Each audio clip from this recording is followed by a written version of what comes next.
этом разом. Звичайно, як тільки я подаю в суд, вони самі відміняють. Можливо, що в суді нема чого розглядатися. Мені тільки виходить, що вже відмінено.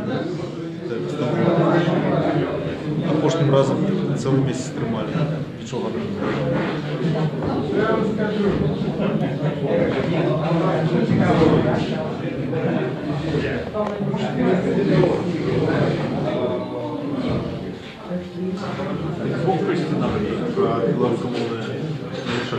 Ну, у меня же было такие. Так что.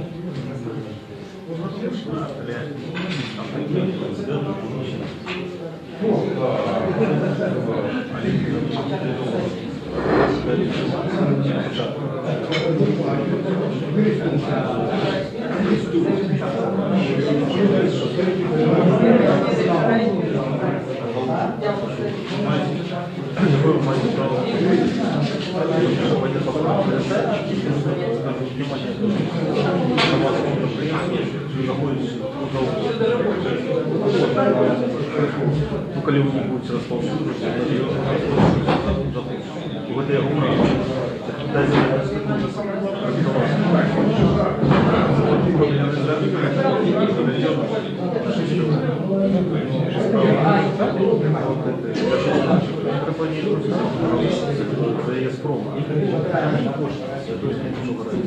Я уже сам могу вам подождать.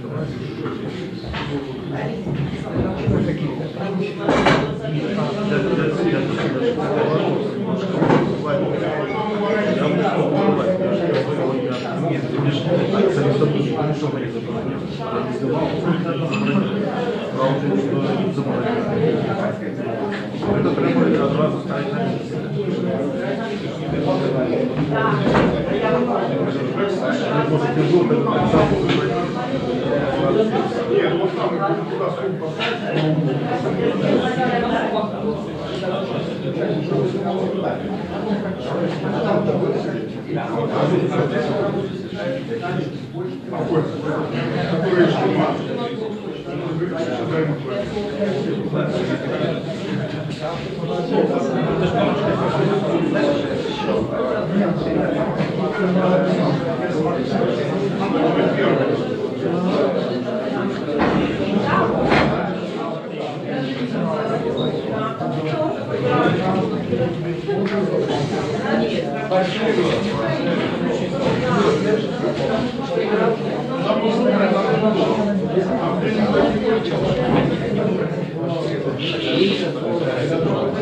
Есть нормально?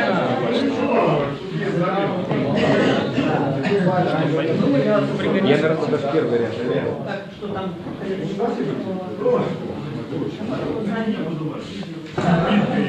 А там сверху не мысли?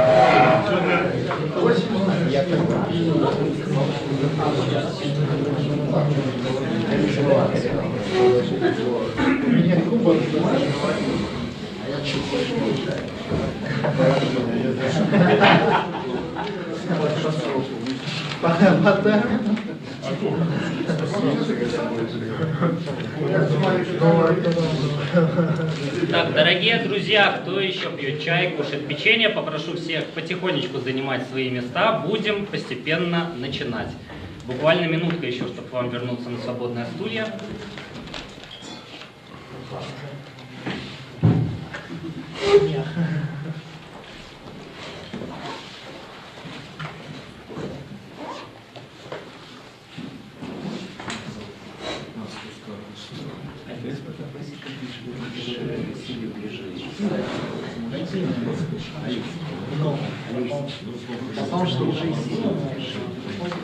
Да, дорогие друзья, у нас тут еще есть несколько мест в первых рядах, поэтому не надо стесняться, здесь все свои.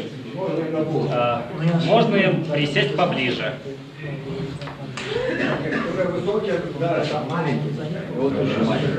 Не, нормально, нормально.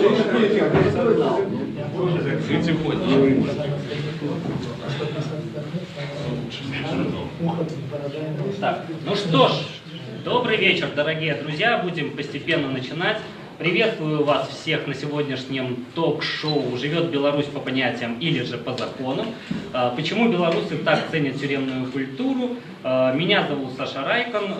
Это ток-шоу проходит от Могилевского отделения правозащитного центра «Весна» и сайта о правах человека mspring.online. И сегодня мы поговорим о том, почему же все-таки тюремное понятие, тюремные привычки, тюремная культура выходит из-за стен исправительных учреждений и приходит в нашу повседневную жизнь. И специально для вас у нас сегодня сразу 3 эксперта, хотя мы анонсировали 2, но нам повезло сегодня. Буду представлять их слева направо. Первый – это Олесь Викторович Беляцкий, председатель правозащитного центра «Весна», экс-политзаключенный, находился в листах не столь отдаленных с 2011 по 2014 год, значительную часть срока отбывал в Бобруйской колонии. Еще раз.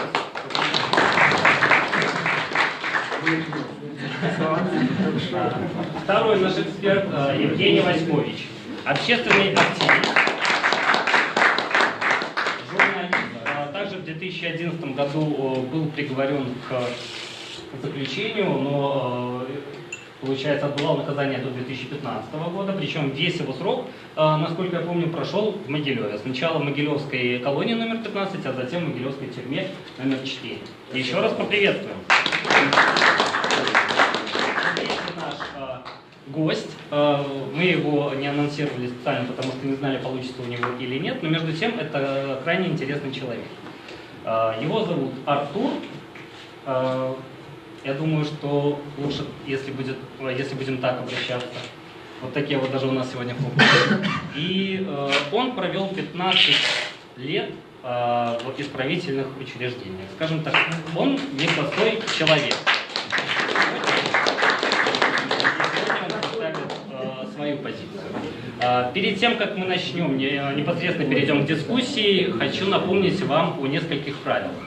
Вопросы можно задавать едва ли не с самого начала ток-шоу, но есть одно стабильное правило.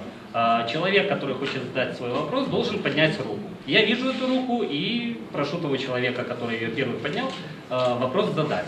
Пожалуйста, не перебивать, не перекрикивать, микрофонов у нас нет, будем уважительно относиться друг к другу. Итак, пожалуй, начнем. Дорогие эксперты, если начинать с самого начала, тогда не могли бы вы, каждый из вас, ответить на вопрос, что вообще такое тюремная культура, тюремное понятие, и как вы вообще впервые с ними познакомились? Попрошу опять-таки слева направо. Слева направо, нет, давайте можно по-другому. Хорошо, может кто-то с вас так начнет. Еще раз формулирую вопрос. Что такое вообще тюремное понятие и как вы вообще впервые с ними столкнулись? Конечно, понятие и совесть. Потому что совесть — это голос Бога в человеке, да, понятие — это не одно и то же. Оно как бы отображает, потому что как вот есть солнце, которое светит, а есть луна, которая отображает, она отображает. Но каждый же воспитан по-своему, и надо не забывать, что наша жизнь рукой не писана. То есть именно дожить. И нельзя, например, вот так, пришел и выучил. То есть так не получится. То есть ты приходишь, слушаешь и принимаешь решение, кем ты будешь жить. То есть вот здесь нужно каждому, всем в улицах жили там драками, это было отстаивать свои там какие-то мужские качества. То есть все, если ты не хочешь драть, значит, у тебя проблема уже, тебе уже не важно. Понятно, спасибо. Евгений, по-вашему, что такое вообще тюремные, воровские понятия, как вы вообще с ними впервые столкнулись? Впервые я столкнулся непосредственно, когда попал в места решения, но именно если брать понятие как идеал. Да. Понятие как идеал, ну, вот, воровские понятия, где живут, это вот было, конечно, крытая Могилевская тюрьма номер 4, где это все видно, потому как в наших лагерях, например, там на СИЗО это ничего не видно, потому как там просто уже нету этого. Там, ну, все живут, каждый как И вообще, чем отличается жизнь по понятиям в тюрьме от жизни не по понятиям? В первую очередь отличается тем, что по понятиям, ну, когда люди живут по понятиям, это в первую очередь взаимопомощь, взаимовыручка. Это солидарность с другими арестантами, ну, осужденными. Это противодействие незаконности администрации, потому что в наше, ну, оно так сложилось. Спасибо. Тарис, как вы прокомментируете? Ну, я зайшоў туды, где я быть не хотел. Вот. И моя задача внутренняя была заховать самого себе, по-перше, заховать свои принципы. Вот. И по великим рахунку такого пытания жить по понятиях передо мной не стояло ніколі, потому что это как бы не моя сфера, я не з гэтай сферы, я как бы не пришел туда не молодым человеком, и сапраўды гэта накладае пэўныя абавязки на тебе, и калі ты не адтуль, есть такая добрая прымаўка, значит, не бери на себе больше, можешь потянуть. Вот она в турме часто уживается, вот возьми сколько сможешь и тягни, вот это вот как бы твое. Вот, тому адразу пэўнае стаўленне да мяне было вельмі специфічным, потому что такое палітычна зняволеныя беларускія турмы узнали адносна, ну, массово, скажем так, после 10-го года, калі з'явілася там 40 человек, з іх 5 кандидатов в президенты, якія там сидели в СИЗА, потом некоторые поехали на зоны. И одразу ставление и администрации, и сидельцев до політичних, оно было інше, не такое, як до звичайних людей, які туди трапляються. По-перше, это створение изоляции вокруг себя, что робила администрация. И за контакты там со мной, там, мне нельзя было пить со мной чай, нельзя было что-то передать, от меня что-то взять, потому что одразу штады эти люди уезжали в інший отряд. И хоть я жил разом с усими, но мы размовляли, мы там имели контакты только где-то, значит, ці в умывалке, ці на промзоне. Все, фактично все контакты были схованы и заборонены. И весь час вот эти провокации, які идут от активистов, потому что не секрет, что значная частка сидельцев не то, что живут по понятиям, они просто працуют на администрацию. И все эти белорусские колонии, они фактично пронизаны этой сеткой тых зняволеных, які супрацоўнічаюць з адміністрацыяй, кто за что, кто за льготы, кого-то шантажом, кого-то примушают, у кого-то сроки такие, что там ой-ой-ой, они ломаются в конце концов. И приезжали хлопцы из турму, что называется, после понятий, и шли на супрацоўніцтва так само, и такое было. Потому что это жыццё, это не опишешь там. Коли у человека там термин 14-18 годов, видите, и он там отсидел 8-10, а ему и 6 только, ну это серьезный выклик. И тому я тримався как бы сам по себе, старався не нашкодить іншим, но с другого боку, конечно же, никого и не подставлял. Ну и мне здаецца, что эта позиция в моей ситуации, она была оправданная. И по великим рахунку в таких колониях, где сидят это першаходы, по Бобруйской, то там-то уже и понятие знайсти, это треба пошукать, где там их знайсти. Там хотя бы основные правила общежития вытрымать, да, это значит, что сходил в прибиральню, помой руки, там это как бы треба глядеть, как бы это робили после себе. Ну правда, ну там вот такие речи, ну чтобы заезжают люди там, ты им говоришь, он скажет, ну, я там посадили эту, что пил. А сколько ты пил? Да не помню, то полгода, то 2, не помню. Пошелся запой, там, 2 года, да, и он пришел в себя, в СИЗО в себя пришел. Трапляються вельми різні люди, трапляються люди, які приїжджають там на 6 місяців, а бувають такі, що і на 22 года, ось со мною там сидели такі, там, що 2 человека забил, ему дали 22 года, а ему всего там 27. И он приходит в отряд таки после СИЗО, ему кажется, сколько привез? 22. Ой, не проживешь, не проживешь. Иди до других, сколько привез? 22. Не проживешь, не проживешь. И так он ходил бедный, все ему сказали, нет, ты столько не проживешь, сколько тебе дали. Ну и, разумеется, это на самом деле ты трапляешь в мир, где... Что такое колония бобруйская? Там маль 2000 человек, ну 200, 100, 1800, в залежности от амнистии там. Вот, и это больше 20 отрядов. В каждом отряде по 100 человек. Это вельми складанная система взаимоотносинов, и, конечно же, ну, важно знайти свое место, и спокойно, по понятиях, не по понятиях, но спокойно не прожить термин, и высти только человек. Да, здесь, кстати, будет очень важно сказать, Олесь Викторович еще достаточно подробно и интересно рассказывает, и, в общем-то, свой тюремный опыт он написал книжки «Тюремный шиток», «Тюремная тетрадь». Но это не совсем так, это просто дзённик, який я ввел там в колонии, ось он зараз есть.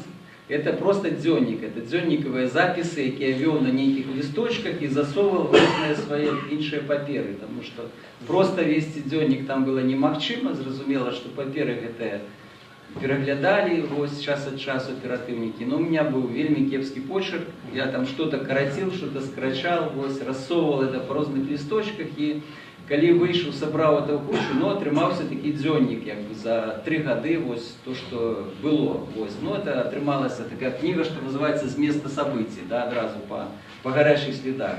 Ну, ось я там что-то пишу так само про то, что я бачу, скажем, с этих понятий, тому я думаю, неким таким додатком до нашей зустрічі сьогоднішньої буде, і коли кому цікаво, я її можу підписати, вона безплатна, це буде презент. Подяка вам за то, что вы сюда пришли, так что я вам подпишу, и потом в конце нашей встречи я вам это раздам.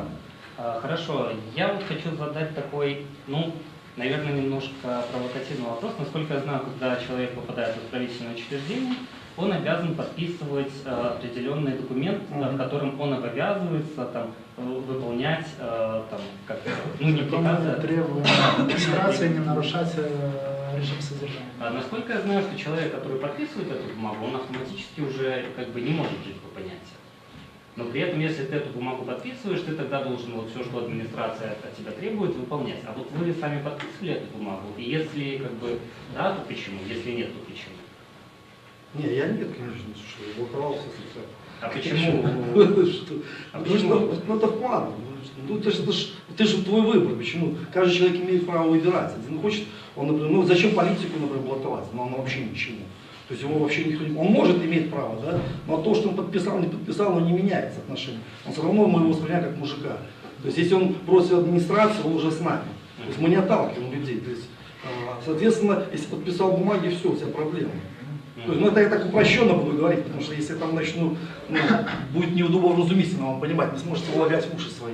Понимаешь? Поэтому так не уместится просто эта информация. Потому это есть, вот это есть воровское понятие. То есть она рукой не писана, но все это знают. Это, например, пальцем выбиты на камне, если воровские понятия, они вот есть, например, там, не укради у своего, это крысятничество, там, не сделай там то, там. То есть за каждое слово ты должен нести ответ. А не так, как ты ну, захотел, сказал, там, ну нет, стоп, подожди, поясни. Потом обоснуть. То есть там каждой терминологии есть. Например, слова надо пояснять, поступки ну, то есть обосновать, там, пояснять. И у каждого слова есть терминология, ее надо правильно применять. То есть, поэтому, если там не было порядка, если не было понятия, да, особенно, ну возьми там 30-е годы, 40-е, 50-е, когда там миллионы говорили. Ну там, прикиньте, там пришел Вася с плугом на спине. Откуда у него, он даже, как правильно сказали, он руки не знает как мыть.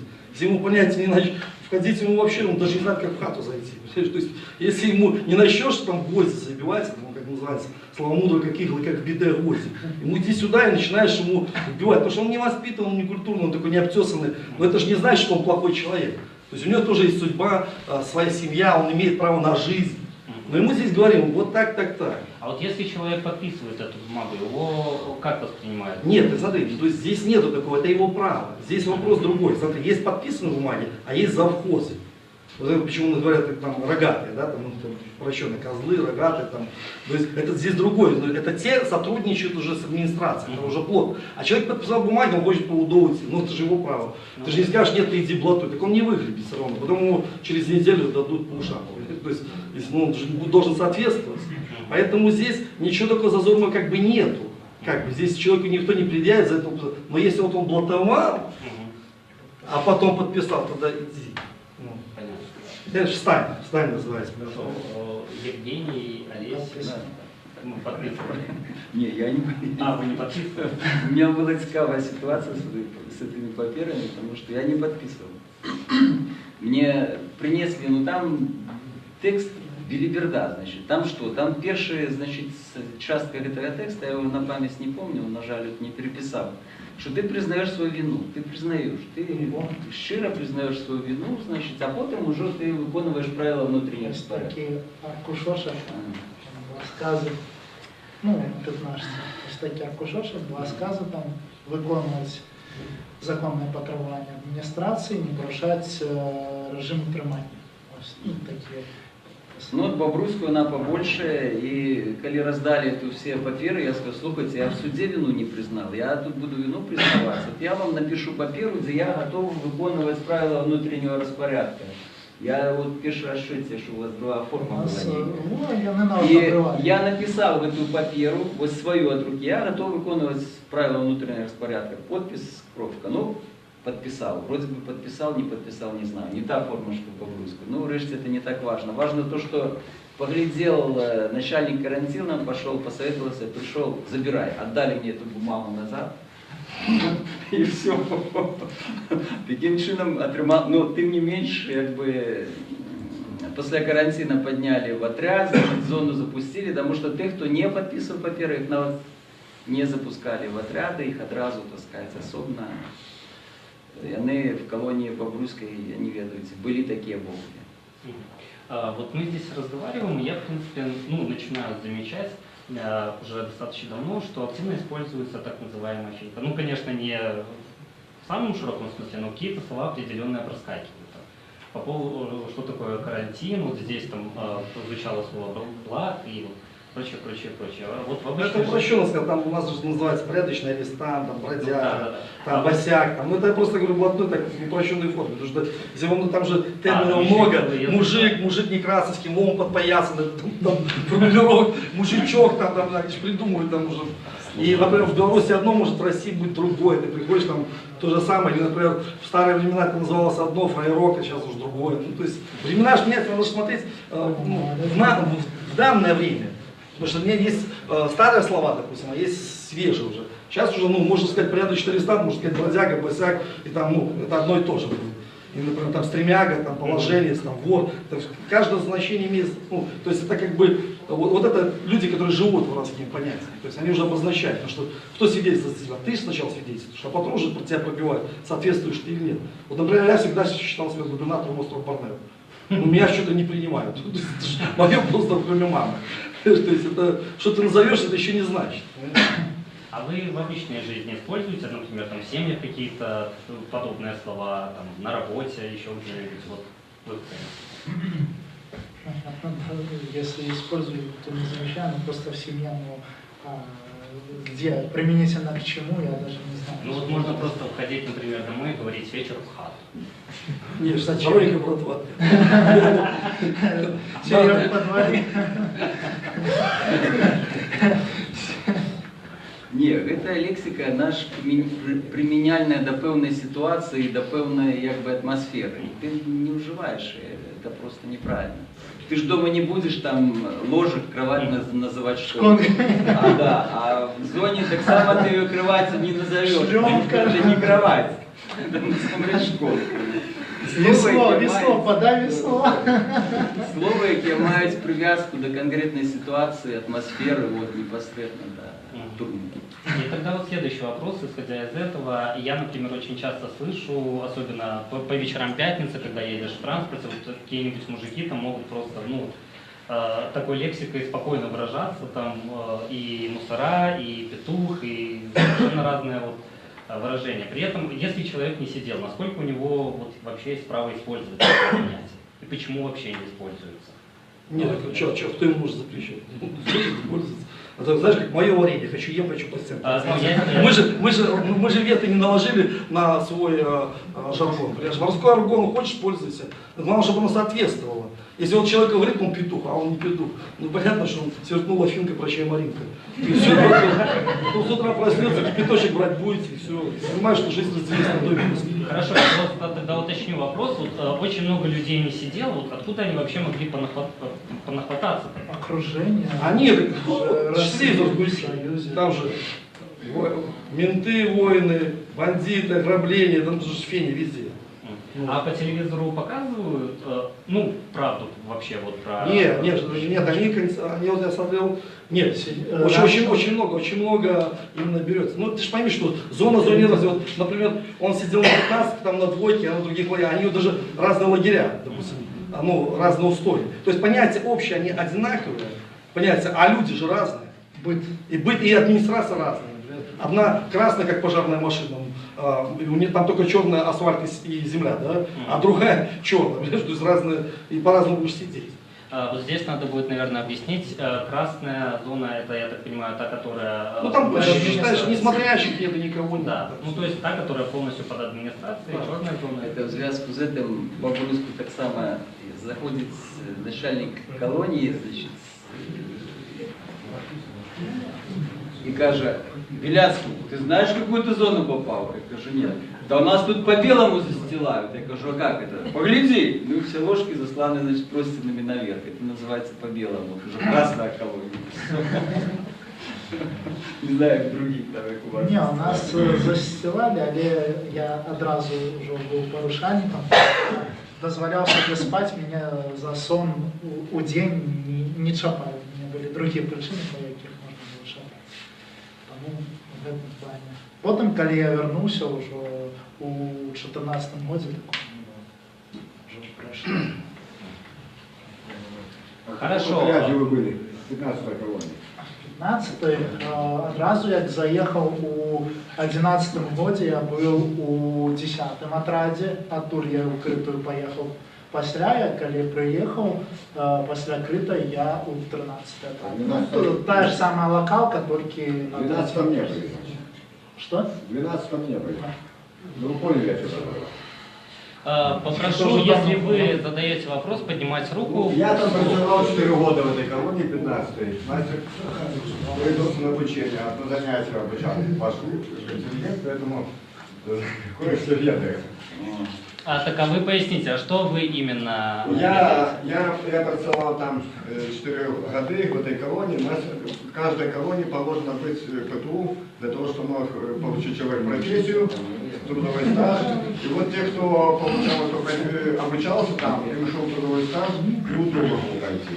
Поэтому некоторых режифов приходилось вышки поднимать, вызывать наряд, чтобы шли на занятки, кто записался, чтобы выполнять обовязки. А по 12 отряд я просто сказал, это отряд, который опущен. Поэтому вы, наверное, есть это рядом. Как раз 12 колония. Но я ведаю. Со мной контракт не продлили из-за того, что когда я шел от Вейна, значит, колония, это с километром, текло дерьмо с воинской части, которая охраняет эту колонию. Я в колонию позвонил, ну после этого сказали контракт со мной разорвать. И... Спасибо большое. Еще у кого-нибудь есть вопросы? Пожалуйста. У меня вопрос, вот, исходящий из названия нашего ток-шоу. Тут написано «Белорусы, чему белорусы шануют криминальную культуру». У меня вопрос вот ко всем троим экспертам. А белорусы уважают криминальную культуру? Конечно. Их же нужно много сидело. Их родители. Что не уважать? А за что не уважать? Например, как не уважать понятия, когда они, как по-людски, так по-русски, как можно не уважать? Если тебе говорят, как правильно вести себя, как отвечать за слова, как то. Как не уважать? Не уважать можно беспредел. Вот его не уважаешь, потому что он беспредел. А если человек, например, несет светлое, вечно чистое, за что его не уважать? То есть здесь, там надо смотреть, надо все смотреть отдельно. Вот, например, какие-то элементы, например, да, там убийство, то, потому что некоторые говорят, вот это он в тюрьме сидел. Надо же отделять.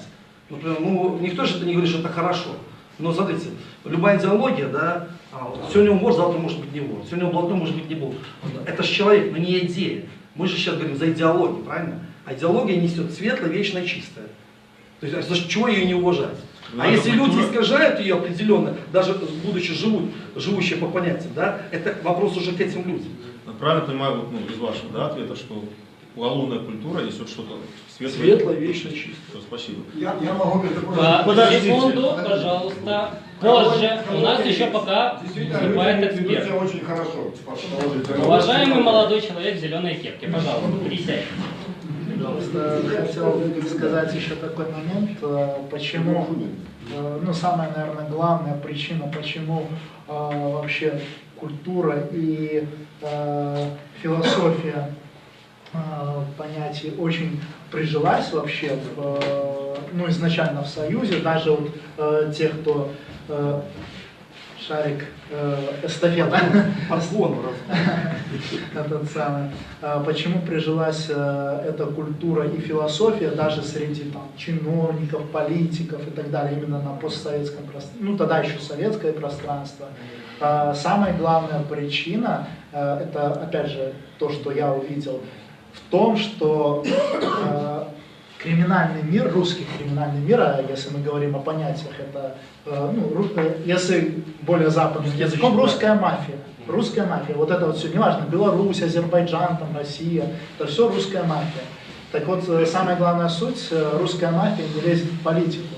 И то есть здесь, вот именно здесь, у политической верхушки, что Союза, что в дальнейшем не было точек враждебного соприкосновения. Где-то в экономике, где-то в остальном, но именно в данной точке не было. И поэтому как бы перенимались вот эти вот культуры. Ну и плюс еще самое главное, что с Союза еще повелось на всем постсоветском пространстве, каждый может в любой момент туда попасть. Это все понимали, большинство попадали просто. И, соответственно, это все как бы передавалось, ну, где-то побыл, неважно, насколько он там был в это внедрен, он просто жил в том быту, этот человек. То есть людей, по сути, уже с рождения, как на всякий случай, готовили, там... Ну, это просто растет человек, ну, вот во дворе растет там парни и так далее, там, ну, собираются там во дворе, играют там, дерутся, раньше были такие модные вещи, можно сказать, двор на двор там ходили, район на район, то есть это изначально уже было в культуре. И то есть это воспитывалось, воспринималось как вполне нормальные вещи. При этом это вполне хорошие вещи, но что разве плохо там не сдать, там, например, учитывая Советский Союз, где все друг друга сдавали, за это сидели. Разве плохо там, например, было, что ну, своего не надо красть, или своего не надо обманывать?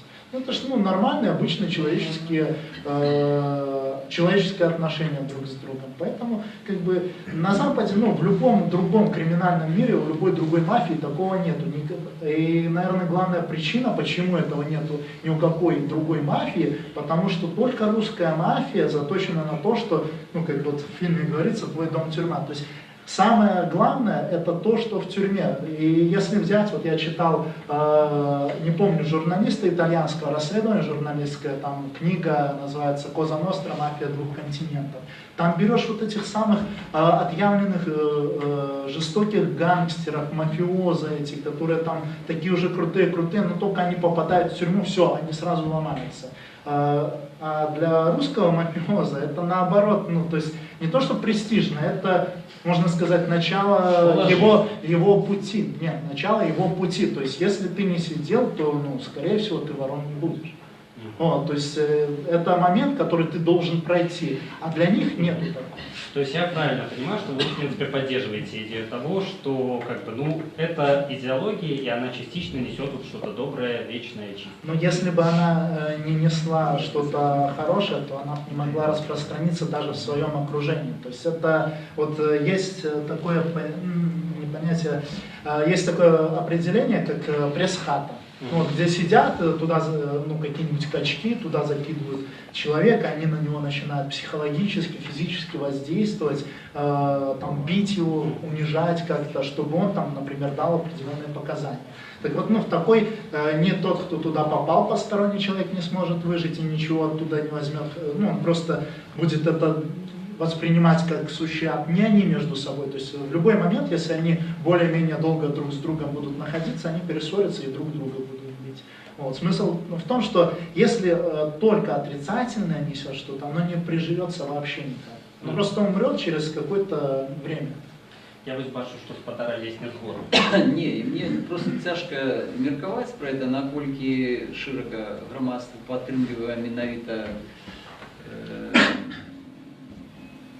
турэмную культуру, там, турэмныя некія правілы, вось. Таму што тут насамрэч у нас сацыялагічных там даследаванняў ніхто не праводзіў. І па размовах там п'яных мужикоў где-то в аўтобусе, дзе яны там могут учить одно другое слово, это так само ни про что не говорит, абсолютно ни про что не говорит. Да, что-то переходит туды, что-то сюды, все это как бы зразумело, потому что все ж таки у турмы стены там хоть и высокие, але они там раскрываются час от часу. И есть некая корреляция, переліццё адных паняццяў, значит, на волю и наадварот. Я скажу только про політичных, про адносін. По-перше, есть спачуванне для тых, хто сядзіць, это однозначно, это, я думаю, все зауважают, что сидит человек в турме, ему спачувают. Ему, за что бы ты не сидел, вельми редко так, что все лічаць, что вот правильно, что ты сидишь, есть такое спачуванне. Мы ведаем, зараз фактично великая кампания такого спачування ідзе до тых, хто сидит по 328 артикуле, значит, за наркотики. Люди лічаць, что это неправильно, давать такие сроки за, зусім там незначное порушение, там, за тых людей, кто просто сами хворые, але не з'являются там широкими дистрибьюторами, перевозчиками, там, не возят сотнями килограммов, там, знайшли грамм, там, чагосьці 8 гадоў, 10 гадоў, такія тэрміны, яны выклікаюць, канешне, неразуменне ў людзей, і улічваючы, што зараз тысячи людзей сидзяць по гэтым артыкуле, канешне, людзі лічаць, што это неправильно. Вось. І гэтае спачуванне асабліва моцна адчувалі мы, палітычныя зняволеныя, вось, таму што это было бачна па тых пісьмах падтрымкі, якія прыходзілі да нас. Гэта былі сотні пісем. Были такие дни, я уже сказал про это не раз, коли там на Новый год, на коляды, например, мне одному приходило больше писем, чем всей колонии. Вот. Им, например, там 300, а мне 500 одному в один день. Вот. И за 3 года я отримал 30 тысяч писем, там, больше 30 тысяч, я уже полічити не могу. Вот. Это вот подтримка солидарности такой, яка йде зараз, до Жемчужного там, наприклад, і он это відчуває, до інших політичних зневолених, это есть. Вот это мы відчуваємо, эту підтримку. Вот хіба що можу сказати. Ці шанують і не шанують білоруси кримінальну культуру? Не могу, я не специалист, не скажу. Хорошо, вот тут было замечание по поводу того, что вот нельзя как бы по каким-то единичным моментам однозначно сказать, уважают или не уважают белорусскую культуру, но на самом деле лексика, которая зачастую используется в совершенно разных местах, вот это вот правило не стучать на своих, опять-таки. Вот оно вроде как бы хорошее, но с другой стороны, если мы посмотрим, например, там, очень часто, как мы знаем там, из разных историй, в основном россияне, когда попадают в США, они очень сильно удивляются, что когда там они нарушают там, скоростной режим, человек, который за ними едет, может позвонить и пожаловаться в полицию. Их это очень сильно удивляет. У нас же наоборот нормально. Если ты видишь, что человек совершает мелкое правонарушение, у нас, я просто не знаю ни одного человека, который пойдет жаловаться в милицию. Почему? Если, в принципе, если человек совершает мелкое правонарушение, да любое правонарушение, вот, его же по-хорошему надо сдать для того, чтобы законность восторжествовала. Почему вот не сдают белорусы особо? Или сдают, но это считается чем-то таким, позором в общественном сознании. Когда этот же человек попадет, ну, например, пошел, он сдал, никто не будет интересно искать того, кто это сделал, его же и посадят за это. Ну, я утрирую сейчас, но суть такая, ну, когда этот же человек попадет в те места и там узнал, что это, ну, вот такие вот действия совершенно там. Регулярно, например, звонил там в милицию, говорил, а вот Вася, мой сосед из такой-то квартиры, он вот то-то. Или там, вот Петя вот то-то. Ну и, соответственно, к нему такое отношение. Ну, сейчас, если брать современные белорусские реалии, его, например, там, ну, ему может ничего не быть, в принципе, ну, в той же колонии, но некоторые люди, которые там солидарны между собой, которые стараются жить в соответствии с понятиями, они с ним, ну, как минимум, дел никаких иметь не захотят. То есть его будут воспринимать как того же козла, который уже состоявшийся, ну, козел, это сотрудничающий с администрацией, даже если он там, ну, не сотрудничает, ну, он потенциально может это сделать. То есть если он там делал, то и там потенциально он может. Ну, зачем таким рассказать, когда там в некоторых моментах, ну, просто идет речь о судьбе человека, потому как в тех местах, находясь, человек изолирован от мира и уже не воспринимает себя как часть вот этого вот общества, а воспринимает как единицу, которую могут в любой момент, там, даже если такой угрозы не поступает, но такие мысли приходят, что в любой момент могут просто избавиться от себя, ликвидировать, ну, администрация. Даже если нет предпосылок. Просто такие мысли возникают. Може я додам? Мені здається, що у нашому громадстві існує великий недовір до всіх правоохоронних органів, ввогуле до інструментів державних. Не вірять ні суду, не вірять ні міліції, ні прокуратури. Просто, ну, это ті установи, до яких люди стараються триматися подалі, тому що немає довіри ось гэтага, саме на бытовым зровні. А где-нибудь в Норвегії, да, і от мой колега казав, да, от худкость перевысил, про 5 километров спиняет там полициант. Что такое? Сдал той, кто ехал сзаду, значит. Это с ним было так, реально. И у них это нормально, потому что он разумеет, что когда ты едешь там куше, так ты можешь аварию там сделать, сбить кого-нибудь человека. Он не допускает, его в голове не вкладывается. Все повинно быть, вот, потому что они живут как бы одной такой вёской. Вот, и вёсцы все бачат один за одним, кто что робит там, и никто не хочет, как кто-то нашкодил там меньше. Но это нормально. У нас доверу нема. У нас это розная система. И у нас покинуть талончик в автобусе, это хорошо, нормально, хай еще кто проедет. И то самое там, значит, якую вы поглядите, які хвалі, значит, у соседках выкликают там эпизоды, связанные с гвалтом там милиции или же с повышением их полномочий. Вот мы проводили зараз кампанию эту без права на расправу. И просто тысячи людей реально агрессивно настроенные, с недовером настроенные, мы сами это не шакали, да. Все этой правоохоронной системы, это існує, но это проблема великой ступені самой держави, як вона будує відносини з громадством. Ціна лишить там людей за тих, кого треба тримати у стойлі, ось, і тільки обкладати штрафами там, і різними покараннями, ці нема розуміння, що люди наймають з тих міліцій, що вона повинна служити людям, а не наоборот. От, ось, якби, такі штуки, які засталися, ну, від Совєтського Союзу, мабуть, ще у нас. Ось, тому вот, гэты недовер і стварае вот ситуацию, коли просто не делится информацией, не хочет иметь никаких относинов с правоохранными органами. Тут еще вот один вопрос. Да, что вопрос у меня такой, вот вы говорите, что не делится информацией. Да. А как же тогда понимать, если вспомнить, вот ваши слова, как понимать, если вспомнить те традиции доносительства, стукачества, которые очень хорошо у нас были заложены в 30-е годы и впоследствии дали себе знать. Вот на этот вот момент. Это, смотри, это в принципе корень, я хотел добавить просто. Вот этот корень, в принципе, начался вот этих с 30-х годов, когда Павлик Морозов, сдай своего отца, сколько расстреляли когда людей, вот это, анонимки, все остальное. И когда вот это все прошли люди, поняли, что не, вот он сказал, расстреляли, 25 лет, дали, то. И оно переходило в сознание. И все потом всплывали в зонах, да? И потом уже выходили, там, кого-то расчленяли, кого-то еще, кого-то прощали, ну, каждый по-своему, да? И потом это все переросло, и вот это недоверие, вот это к власти, вот это, и у нас начали уже дружить, у нас умеют дружить. В Америке что уже никто ни с кем не дружит. В Германии тоже. Там один на льдине, ты живешь один на льдине, сам плывешь там свои там банковские счета и все остальное, да? А здесь по-другому, здесь сообщество, тем более чем меньше город.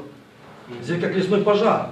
Ты только сдал, все, уже ты еще не успел проснуться, уже все, у тебя клеймо, у тебя уже печать стоит на всю жизнь.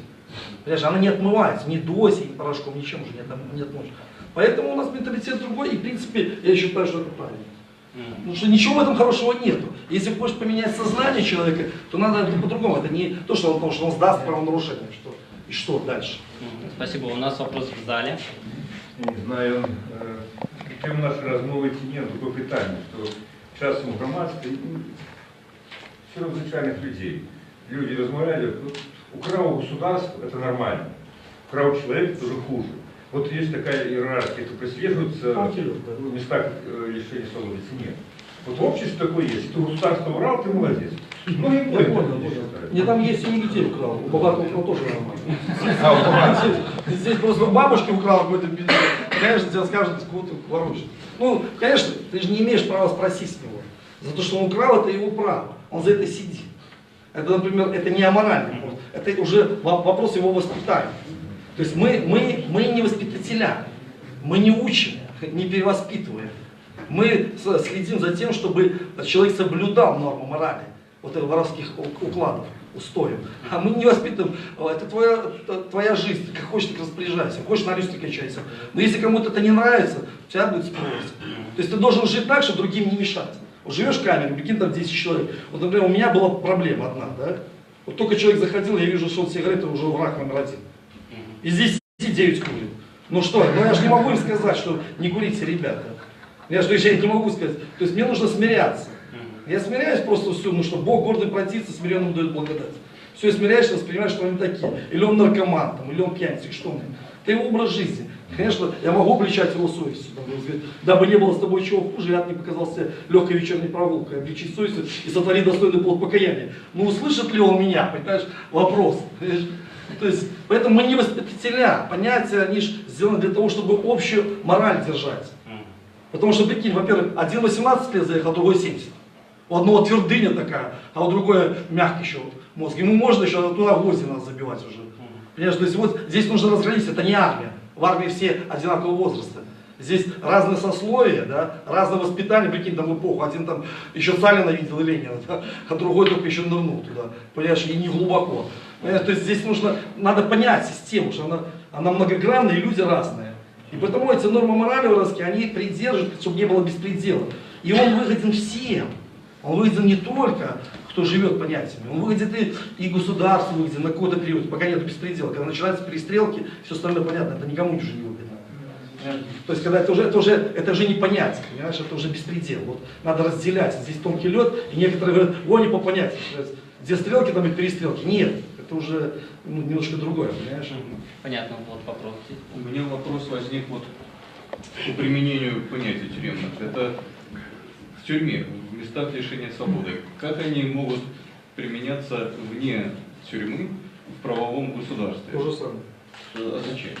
Если есть Все, я объясняю. есть законы, есть все, понял, демократия, идеалы. Вот хорошо, вот смотрите, по понятиям. Вот в тюрьме, Так, отвечаю, вот в тюрьме, вот он петух, да? А с петухом за руку браться нельзя, со столом сидеть нельзя, чай, сигарету не брать нельзя. То есть по понятиям живешь. Вышел на свободу, взялся. Все. А потом завтра сел. Все, такой же.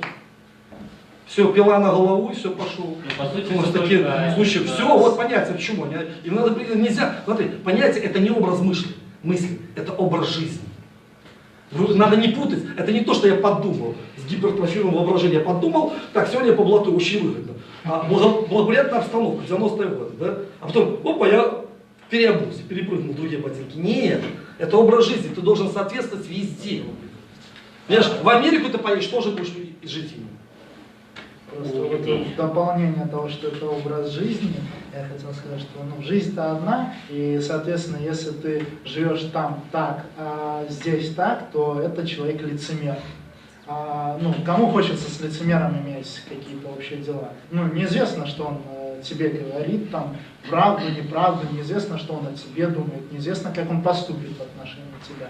Именно поэтому в воровском мире принято жить везде одинаково. И суть, да, самая основная суть в том, что понятия были придуманы и заточены именно под жизнь в зоне. Но это не значит, что ими те, кто их соблюдает, не живут на воле. Потому что воля — это продолжение зоны, зона — продолжение воли. Вот, и этим это самое главное отличие русской мафии, русского криминального мира от криминального мира всех остальных стран. И лично я для себя даже разделил русскую мафию и остальные. То есть русская мафия для меня, в моей терминологии, это преступники, то есть они призывают, закон там государственный и так далее, а остальные это бандиты. То есть они не, как это по-русски, яны не гребуют бесчинством. То есть, например, взять ту же Коза Ностру. Я читал это расследование, как они действуют. Они своих же убивали, там, между собой воевали, там, подвоевывали. Да, где-то там эти доны, которые сидят, они, можно сказать, как и у нас были там вор, например, они такие уже жизнью и своим положением, они как бы уже понимают жизнь и говорят лучше словом, чем оружием и так далее. Но взять, если обычно, то это бандит. Бандит, он просто ради наживы не поскупится, точнее, он сделает все, что угодно. А преступник нет, у него есть какие-то пределы, которых он придерживается. Это то, чем живет везде. А я говорю, что правовая держава, она выгодная для всех. Мы, как правооборонцы, конечно, ставим себе за свою стратегичную мету добиться, как Беларусь была правовой державой, и как людей в тюрьмах не закрывали по беспределу. Потому что у нас зараз, коли полететь от сусідньої країни навіть, кількість зневолених на 1000 населенства, а коли еще поглядеть, какие справы, значит, за что закрываются нас людей, садят в тюрьму, ты разумеешь, что з их полова могла бы там и не быть. Правовой державы нема інших сроків, скажем так, контроля, там, виховання. Відповідно, простіть посадити кого-нибудь там аліменщика в тюрму. Хай він сидить там год, да? Заробок буде мати $1, и из этого доллара он что, будет семью свою тримать? Вот все выиграли, да, посадили, значит, это алкоголика там на год в тюрьму. Это зрозумело, что сама система, она вельми жорстка, и вот та, яка у нас есть, и криминальный кодекс, он потребує свого так само перегляду в бок більшої ліберальності. Але мусить працювати незалежні суди, і мусить бути прокуратура, тому що у нас зараз прокуратури нема незалежних, судов нема незалежних, а до этого терпять всі, страдають всі. І переповнені тюрми людьми, якими там в огуле и не повинны быть. У нас есть два вопроса, но я перед этим задам свой, поскольку мы уже очень долго ходим вокруг этой темы. Правильно ли я понимаю, вопрос ко всем троим экспертам, что государство, не будучи, скажем так, правовым, не исполняя собственные законы, вынуждает людей жить по понятиям? Это правда или нет? Вот попрошу каждого из вас. Не, я считаю, нет. По понятиям живут не из-за того, что государство, как мой взгляд, я что, например, с 90-х лет, знаешь, у нас же был четкий такой термин. Все знали, что у нас все, кто на районе были, на 8-м, я сказал, да, там раньше в центре был, у нас тюрьма не садись, не бойся. У нас никто тюрьмы не боялся вообще. Нам нравилось жить понятием. Моя семья, так это вообще, это отдельная история. У меня там с самого детства, там у нас 100 лет отсижена семья. Поэтому здесь по понятиям нравится жить. Потому что это интересно. Это, во-первых, это правильно, это есть мораль, устои, это есть правила, какие-то этикеты есть. Понимаешь, то есть это свой как бы созданный мир. Понимаешь, это не мертвая буква, оно живое, есть живучесть. А что такое мертвая буква? Вот и написано. Что там? Выполняется правило то-то, перейти на пешеходное то-то, то-то. Наша жизнь же, она рукой не писана. Мы сегодня так, а завтра по-другому. Поэтому это состояние русского человека. Сейчас еще два эксперта ответят. У меня единственный вопрос. Вот вы говорите постоянно про какую-то правильность, но вот даже у богатого человека правильно ли воровать? Не, смотрите, есть понятие, а есть мое мнение.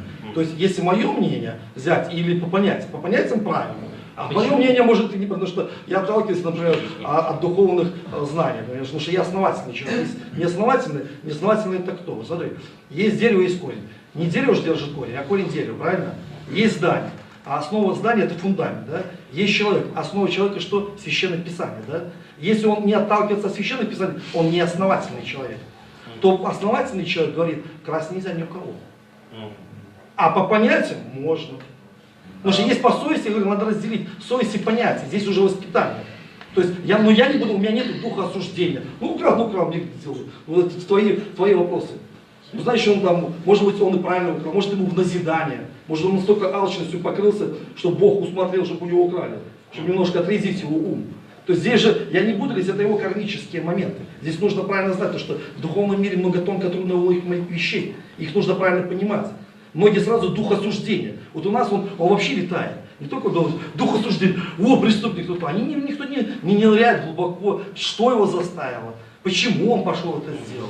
То есть никто это не ныряет. Поэтому я, например, считаю, нежелательно.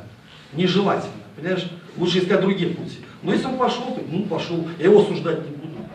Ну же прикинь, там в камере сидишь, так же и тебя начнут уже. Со всеми, с кем я сидел, практически 90% я не виноват.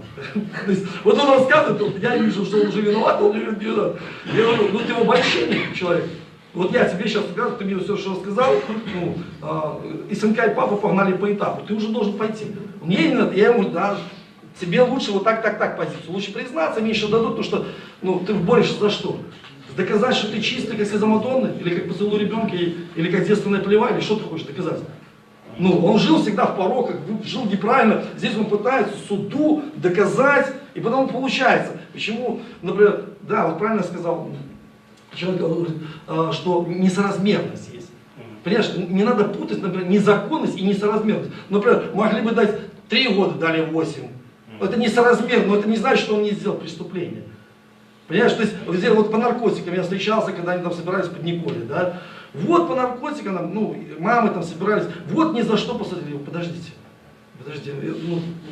он наркотики продавал? Да, употреблял? Да как ни за что? Несоразмерно, 13 дали, много. Что значит ни за что? Ни за что это когда вот пришел прохожий, вырвали с толпы как в 37-м, завели, расстреляли, там, троица зачитала тебе все, вот это ни за что.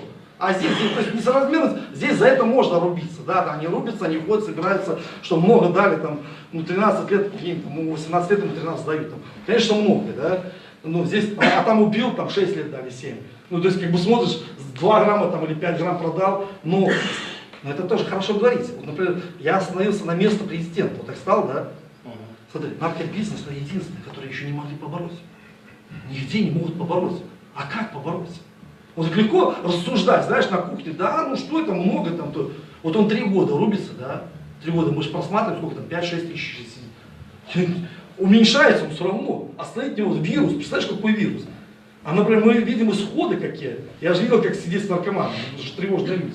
То есть тяжело, это неплохие парни, мне с ними нравится, с ними вот как раз развивается интересно, у них расширенное сознание, да, есть же, надо разделять, который попробовал или который система. Здесь же нельзя, кто в системе был. Но попробуй его, как его остановить. Понимаешь, и тюрьма для многих было спасение. Почему здесь нужно тонко все нужно разделять, каждую ситуацию нельзя обобщать. Потому что мы дух осуждения, мы можем обсуждать, но не осуждать. Вот это надо разделить, потому что у нас дух осуждения витает, у многих уст он идет. Вот эти гнилые слова, он идут, проклятия эти не сами себе ведут. Понимаешь, я же вижу. Хорошо, спасибо. Вот напомню свой первоначальный вопрос. Как вы считаете, вынуждает ли государство тем, что оно не хочет исполнять свои же законы, людей к тому, чтобы они жили по понятиям? Хотя бы немного. Государство не может принудить к тому, что является изначально, как я уже говорил, плохим. То есть, и плюс к тому, если брать чисто современное белорусское государство, оно не может принуждать людей жить по понятиям, просто потому, что это началось еще бытность Советского Союза. То есть вот эти понятия, они вошли стабильно в жизнь общества и переплелись.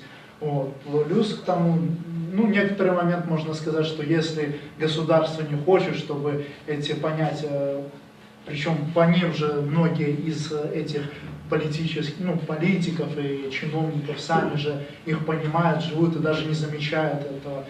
Если они хотят от этого всего избавиться, то им самим необходимо перестраиваться полностью. Но это ж не будет, когда тут сама система построена на лжи. Вот. И когда они говорят одно, а делают другое, как яркие выступы, яркий пример выступления Лукашенко, когда он говорит, у нас не будет деноминации, бах, у нас деноминация в следующем году. О чем можно говорить? Нет, смысл какой, что они не смогут это переделать, если сами не станут жить, вот как, например, там, в той же Норвегии или Германии, где человек сам за собой следит и идет, там, например, на светофор переходит на зеленый свет, а не на красный, просто потому что он понимает, что если я пойду на красный свет, то я могу создать аварийную ситуацию. Там, например, едет в машине человек, у него там ребенок, он свернет, попадет в аварию, умрет ребенок, а все из-за того, что я там пошел на красный свет. Они это в голове держат, у нас этого в голове не держат. Ну, соответственно, о чем мы... Да, Я про чиновников говорю. Я говорю про чиновников и вообще государственный аппарат. Я привел пример переход дороги как утрированно. У нас в Беларуси, кстати, переходят нормально. Если видишь, что переходит не так, скорее всего, человек из России. Это сразу почему-то выясняется.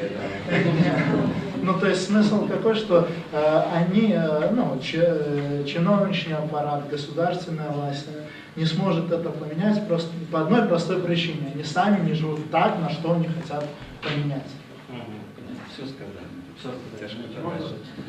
У нас был первый вопрос. Да. Мне потом до Олеся Викторовича, да, вы видите, сулікуюсь з этой дискуссии, да, и у меня такое питание, а что меньше зло, судячи з усіх ваших отказов, да, ось это блатные понятия, ось наша вот это правовая, скажем так, неправовая система, там, судовая, прокуратуры, да, потому что, мне подавалось, что поміж вами мусило бы быть, некое напружение, да, але насамрэч я зауважаю, что вы збольшага аднолькава мыслите. Евген увогуле с Артуром знайшли на агульных знакомых. Я не скажу, я просто не вмешиваюсь. Да, то есть у меня такое питание, у меня просто возникло такое питание, что такое уражение, да, что это блатные понятки, да, это, яно уже не выглядает таким злом, как выдавалось ранее.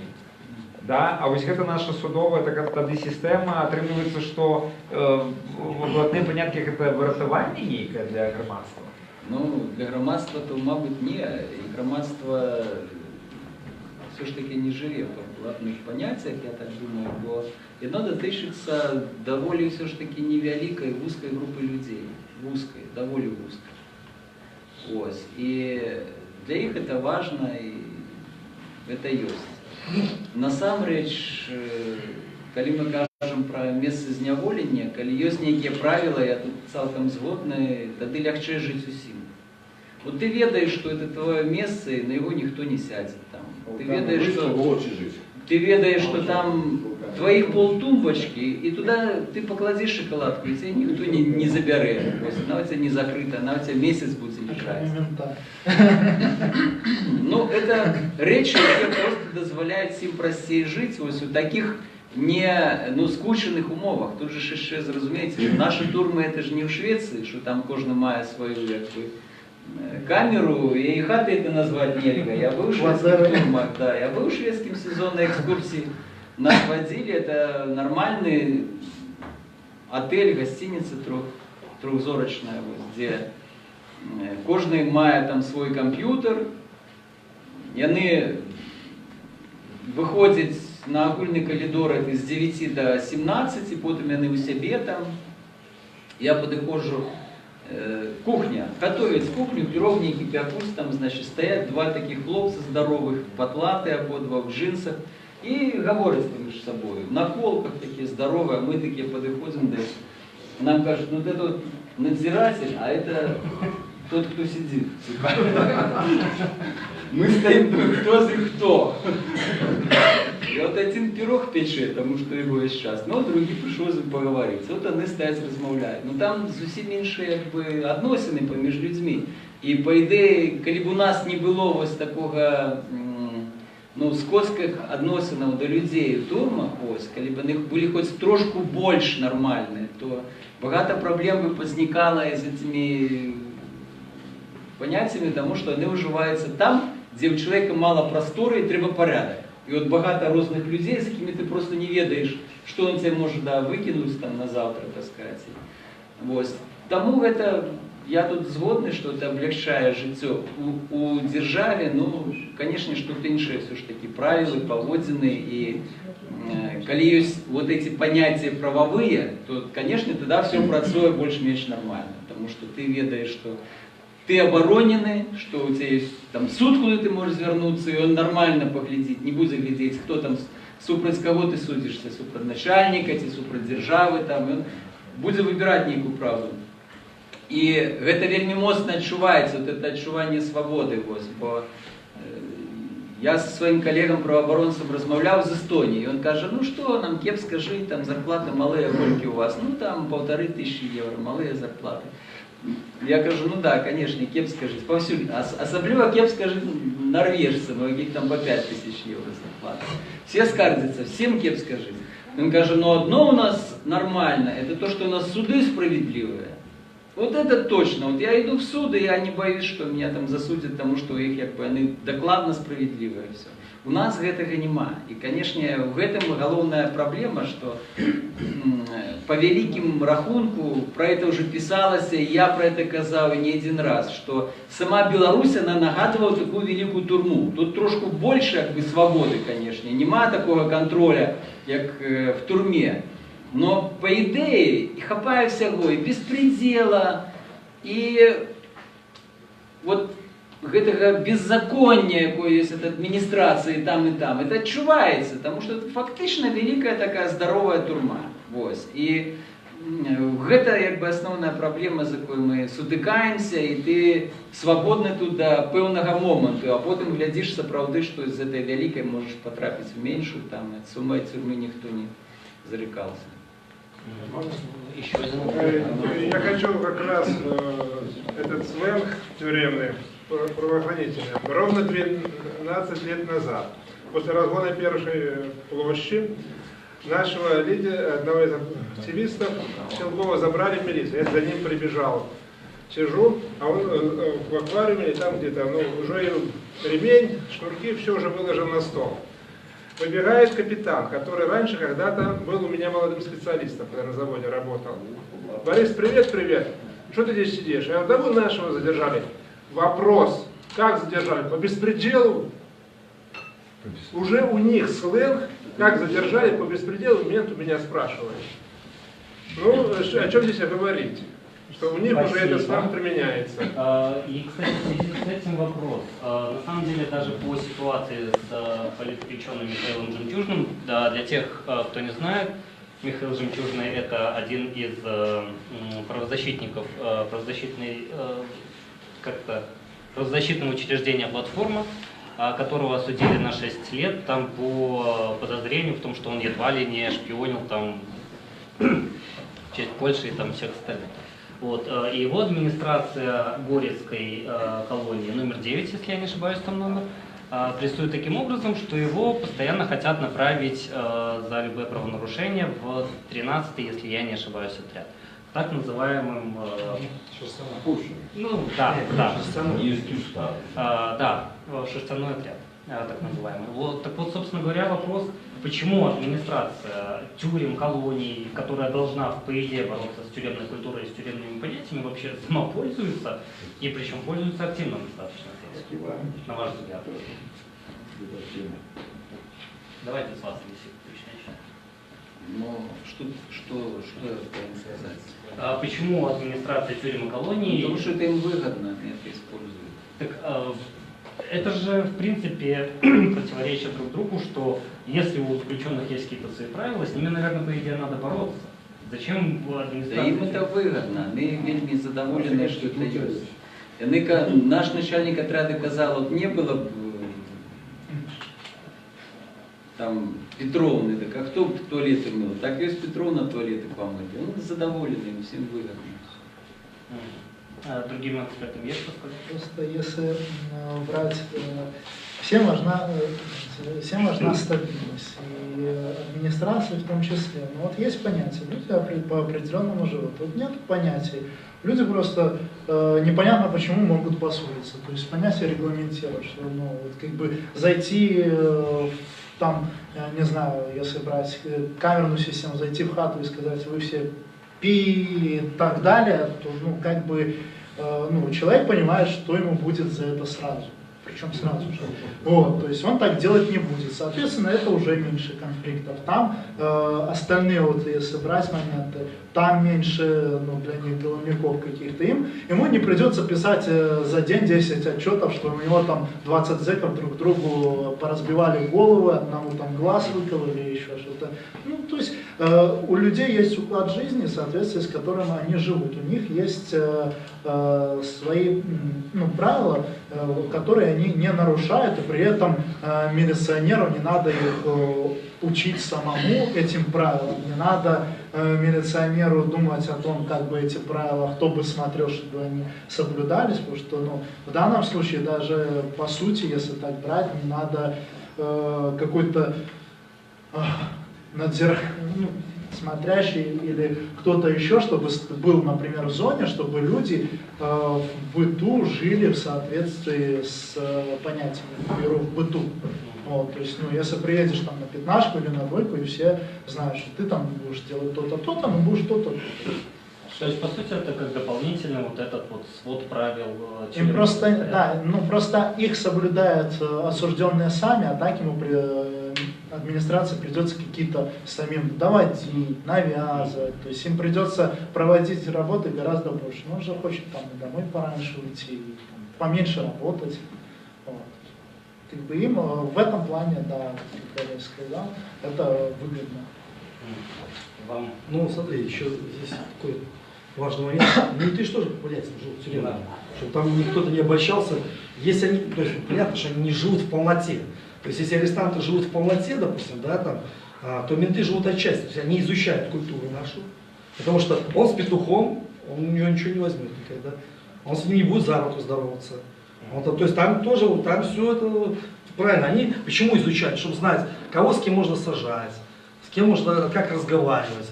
Например, кому-то он гырбует, потому что это, поймите, что это человеческий факт, его нельзя никогда убирать. Если коснуться жемчужного, почему именно к жемчужному так? Потому что он жемчужный, потому что ему не повезло. А почему блатного, например, арестанта, который хотел стать вором, его кинули в пресс-хату, его опустили? И знаешь, как у нас отвечают? Не повезло. Просто не повезло. Все, нет объяснения. Ему не будет говорить, что он там петух, да? Но он будет уже, все, он фашмак. С ним не будет сидеть за столом, чай пить не будет. Просто пацану не повезло, не фартануло. Как шоколад к успеху ушел, не фартануло, не повезло. Знаешь, там ролик такой есть в интернете. То же самое, просто не повезло. Вот. И потому что здесь все они очень это близкое наше, это менталитет русский. Почему он правильно сказал? Это менталитет русский, понятие, их нельзя убрать, их не вырежешь, не выбьешь, потому что они не написаны. Если бы они были написаны, они пальцем выбиты на краеугольном камне вечности. Вопрос, сколько они будут существовать, тоже все ограничено. Духовность только будет существовать вечно, все остальное временно. Поколение меняется, все, старые выживаются, и со временем и их не будет, будет другое что-то. Может быть, мафиозная структура, еще какая-то, оно будет. А почему жемчужина? Потому что, все, не повезло ему. Мы же не будем там вдаваться, потому что кому-то это выгодно, кто-то попросил. Может быть и так. Это, знаешь, отвратили слух от истины, перешли к басне. И давай мы рассуждаем баснями. Что может быть? Их версий может быть куча. Но это все будет версия. Только будет знать жемчужина и кто его прессует. Все. И кто просил. А все остальное это наши будут домыслы. Они могут быть верны, могут быть неверны. Поэтому здесь рассуждать мы можем до бесконечности. Но, конечно, то, что он делает правильный выбор, вот это другой вопрос. Здесь можно говорить, что он не идет туда, да. Ну, лучше центр, я в изоляторе постоянно сидел, кичи, буры, изоляторы. Он же удел бродяг страдать вообще. А как хотят, чтобы болтовал, знаешь, как рыбку съесть, как говорится, кости продать и рыбака трахнуть. Ну, так же не бывает, понимаешь? Надо немножко пострадать, потом выходишь, за это респект и уважуха. Поэтому он правильно выбрал, ну страдает, молодец, выйдет, хвала и почет. Пошел бы туда, мог бы смириться, правильно, и пойду, а чушком не петушком. Это же не петушина, это шерстяное, это там и петухи, и там фуфлыжники, там и всякая нечисть, понимаешь? Вышел бы, чушком не петушком, не проявляет характер, это уже ему плюс. А чего так, ну, значит, так его судьба, это его путь. Все. Зачем нам говорить, хорошо это или плохо? Понятно, у нас там был где-то... Нет, вы уже спрашивали. Вот, пожалуйста, Матвей. Да, скажите, пожалуйста, можно сразу... У меня несколько вопросов. По порядку задавать или можно сразу все? По одному. Все, да?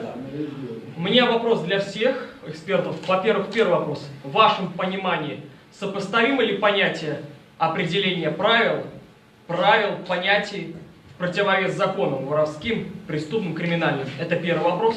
Второй вопрос. Используете ли вы те осужденные, которые уже находятся, например, на несколько лет там, уже в местах заключения, лишения свободы, такое понятие, как сейчас определяет профайлинг, невербальное вот это общение, невербальное вот это вот обращение других осужденных между собой.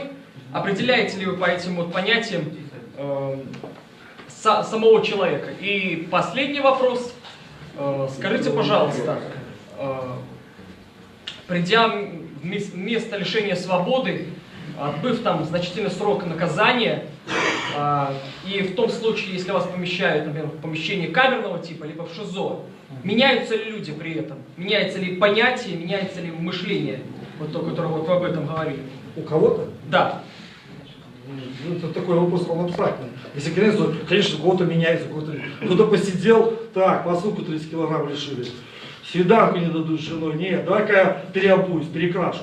Нет, внутреннее состояние. Понятно, что это меняется у всех. А внутреннее состояние? Понимаешь, все в зависимости от зоны комфорта, я понял. То есть, например, кто-то любит комфортабельную жизнь, да, ему классно.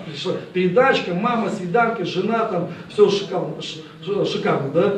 А бац ему здесь, опа, совещание на выход. Пошел в изолятор. Один изолятор, два, у меня 10 изоляторов рядом было. Я туалетную бумагу уши закручивал, потому что так холодно было, что спать невозможно, отжимаешься каждые 20 минут. Но оно же у меня не меняется, потому что я знаю, куда я иду. Да? Это я выбрал этот образ жизни. А другому, например, побыл 1-2 изолятора и все, у него уже... То есть это человеческий войны, их будет, этих случаев может куча, их нельзя, вообще даже как вопрос рассматривать. Он риторически, он сам за себя отвечает. Там же не роботы приходят, а люди. И каждый со своими какими-то пороками, там, желаниями, там, недостатками. Поэтому, конечно, изолятор, это для чего он и делается, карцера. Когда меня в 95-м году, в 94-м, когда меня в карцер кидали холодные карцера, и когда вот посуда воды набирается. Думаешь, как, даже вот так, у меня в уме не было, что сделаны камеры, чтобы наполнялась водой, ты становишься на табуретку, и стоишь, и вода, и так стучишь туда. Это у нас час пройдет, часа через 5 она проходит. Я думаю, вот это коммунисты придумали, вообще. То есть, я не обижался, я просто понял, это механизм, так, да, он такой где-то внушает, слабо отсеивается, зерна отдельно, плево отдельно, понимаешь? То есть выбираешь, то есть, казалось бы, это не по закону, это неправильно. Это же наш путь, когда мы делаем преступление, мы что ждем? Если бы беспределами посадили, вот как политически, там немножко другое, мы политически всегда уважаем. Так, хотя бы на уровне нашего общения. Политически пускай рубятся за наши права, потому что мы за них не рубимся. Мы не будем, правильно, неправильно, что мы живем своим понятием, понимаешь? То есть политика это не наша.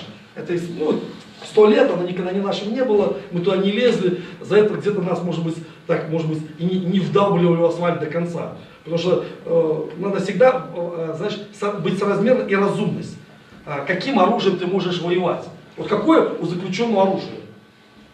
Денег нет, связей нет, знаний нет. Это не оружие. Жалобы могут писать.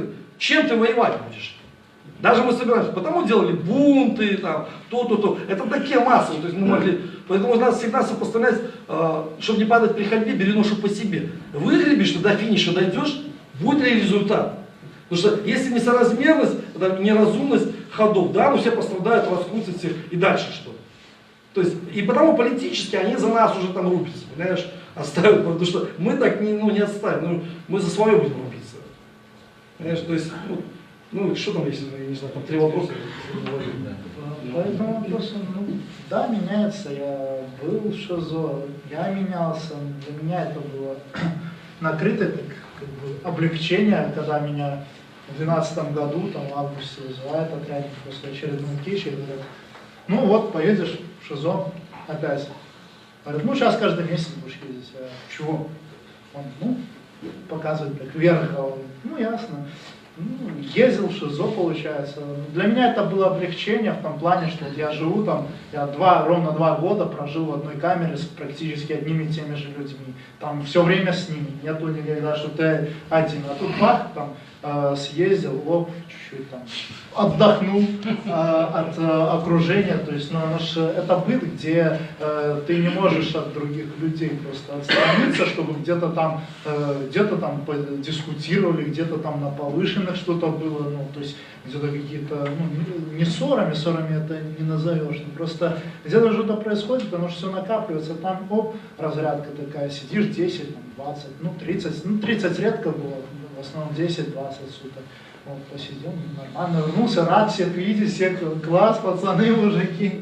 Вот, то есть, ну, в этом плане, как бы, разрядка. Ну, плюс меняется то, ну, сколько я был там в Киче, я просто знал, как там, что там, и мне было приятно, что я мог кому-то объяснить это, то есть, где-то уже компетентен хоть в чем-то был. И учитывая то, что человек находится чаще всего в наших современных белорусских там, тюрьмах, колониях, чаще всего человек там один будет сидеть, то это, конечно же, меняет. Человек остается наедине с собой, ему не с кем общаться, у него нет ничего, что его может отвлечь, там книжки какие-то, или тем более телефона.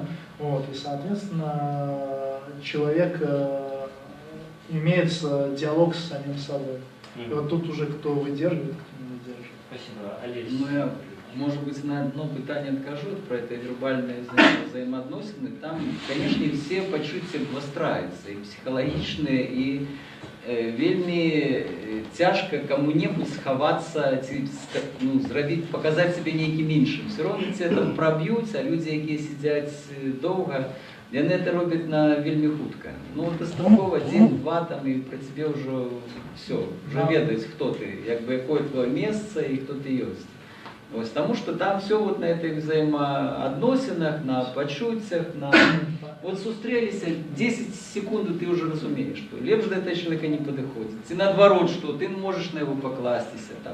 А потім, я это вот так само відчував, коли вертаєшся, це страшується. В значній ступені, може бути, не зовсім, але там це розвито вельми моцно, тому що, ну, а що людям там робити, як не вивчати один одного? Ну от вивчають, говорять там, такие справы. Что тычится, я бы хотел додать по жемчужным, то для меня особисто нема никаких сомнений, что его подставили, конечно, и зразумело, что это заказ администрации, зразумело, что администрации сказали, что треба его там прессовать по максимуму, вот, и выбрали вот такую форму вельми непригожую, потому что зразумело, что зараз он в такой ситуации тяжкой, что ему придется досиживать гэты срок одному, а это тяжко, это не 10, не 20, не 30 дён, а реально это 3 годы одному, ну и улічваючи, что взрослому уже как бы, там, за 60 годов, то это, конечно, вельми ситуация трагична, и зроблено это специально. Яны хочуць его зламаць и физично, и психологично зламаць, и морально зламаць. Вот. И тут ідзе такое супрацьстаянне яго і сістэмы, ну, будем спадзявацца, что он выйдзе больш-менш нормально. У него 3 года сколько?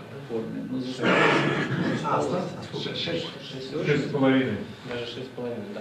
Еще, по-моему, где-то вопрос. На другое питание, ну, так само, да, мы сейчас не отказали. На другое питание могу сказать с собственного примера. Когда я приехал только на Крытую, зашел на Могилевскую. Да, на Могилевскую.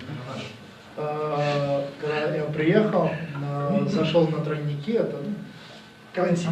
Типа карантина, да. И там, за тройниками смотрел лысый. Вот я... Вова лысый.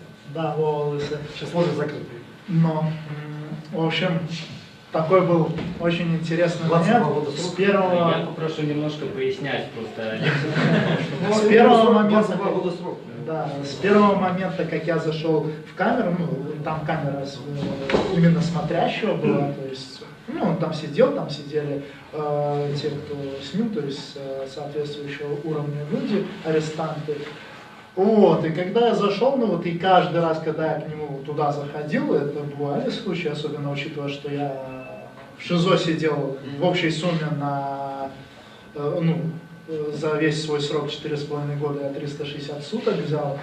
Вот, и там я часто бывал у Вовы в камере, и вот у меня всегда было такое, вот захожу, ему даже ничего говорить не надо, ничего, у меня сразу коленки начинают трястись, голос дрожит и все, ну то есть личная сила человека настолько большая, что ну, даже я его вот в первый раз увидел, и вот после этого ему не надо было голос повышать, он просто ну, поздоровался и начал общаться.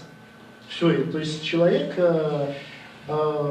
настолько силен психологически, он же сидел на тот момент 12, 10, когда я заехал.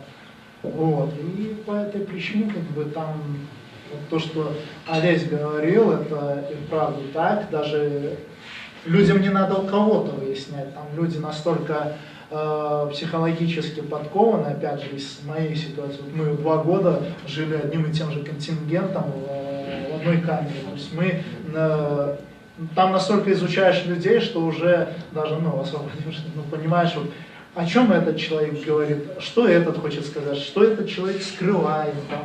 То есть, ну, не узнаешь, как там этот, как его, экстрасенс подробности, там мысли не прочитаешь, ну, просто понимаешь, приходит понимание, что вот этот человек что-то скрывает. Еще поговорил чуть-чуть, ну, понимаешь, что именно приблизительно в какой области. Ну, смотря еще от срока. А это что за вербальный вопрос? Я вот не понял, что вербально? Вербальное общение, да? Ну, я знаю, словесно, да?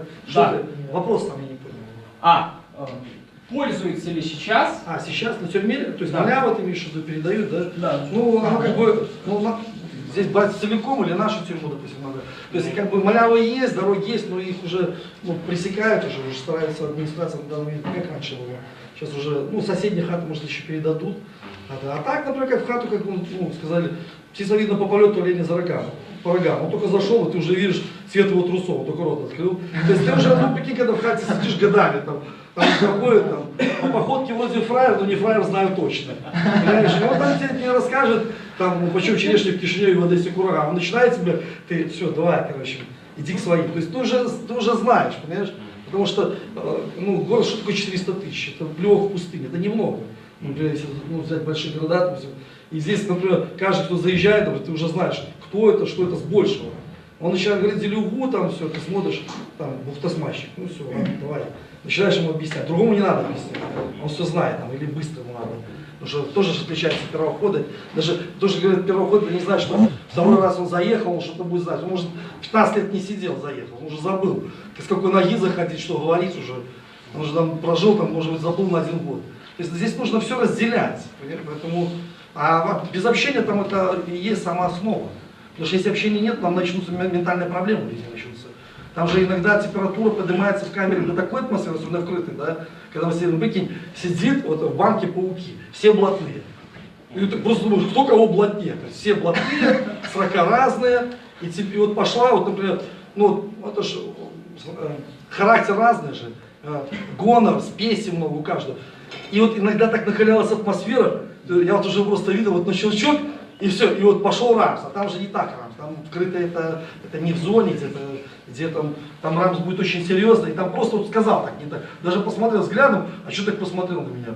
И все, и пошло, так называется. И поэтому, вот, как он говорит, кича не разрешает, или по гостям пошли. И почему администрация ну, как бы понимает это, что от того, что мертвую букву исполняете, вы давайте делать так, ты человеческий фактор никуда не уберешь. Атмосфера, ну смотри, вон была хата в петушиной хате накрытой, ну после меня, когда я свой. В 12 году. Ну, три петуха сидит, поиграли в домино, проиграл жизнь, они взяли его задушили. Ну казалось бы, да, такой, ну куда уже, они ниже дна, да? Ну казалось бы, им уже, куда? За что им уже рамсить? Вот проиграли, задушили, там какие-то малявы писали, там его заставляли, типа я там ухожу жить. Ну, говорю, все, их раскрутили, там одного расстреляли, там второму добавили срок. Казалось бы, вот, это атмосфера. Это просчитали, противники не увидели. Не увидели, что вот это внутреннее состояние. Поэтому им тоже это сложно, им тоже увидеть. Потому что там с ментальными проблемами, ты же пойми, почему человек делает преступление? Он же не делает, потому что. Он делает по каким-то причинам. И причины: один украл, другой грабеж, третий убил, четвертый насильник. И всех искинут, пятый за наркотики. То есть, и прикинь, какая атмосфера, и все газуют, все на педали, кикдаун, понимаешь? И все, и прикинь, ну попробуй что-то не сказать. И она воспитывает. Вот тюрьма, она полезна. Я вообще бы законодательство внес, чтобы каждую погоду, да, хотя бы полгода.